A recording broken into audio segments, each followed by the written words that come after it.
Школьники из многодетных семей Чувашии получили бесплатные ноутбуки для дистанционного обучения от активистов партии «Единая Россия». Учебный год почти завершился, однако старшеклассникам еще предстоит подготовка к экзаменам. Теперь дети могут без проблем заниматься в удаленном режиме и не отставать от своих одноклассников.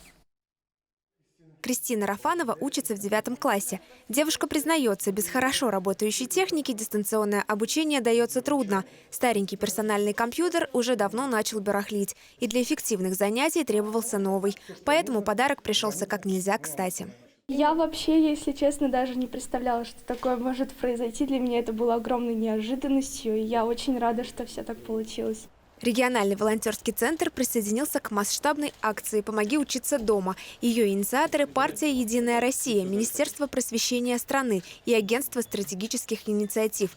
Акция проходит в рамках партпроекта «Новая школа» и предполагает безвозмездную помощь ученикам, которые остро в ней нуждаются в период пандемии. По всей стране планшеты и ноутбуки получили уже более 200 тысяч школьников и учителей. Почему именно компьютер решили подарить?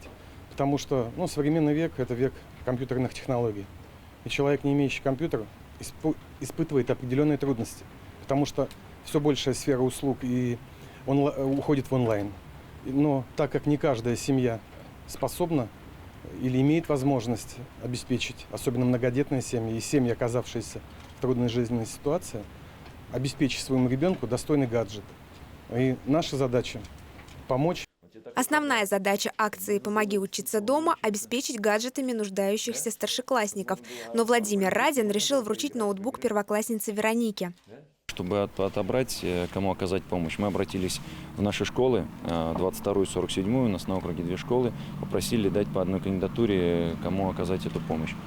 Они посмотрели из детей, которые нуждаются, которые по каким-то критериям хорошие в учебе, в поведении и так далее, воспитании, и предоставили нам эти кандидатуры.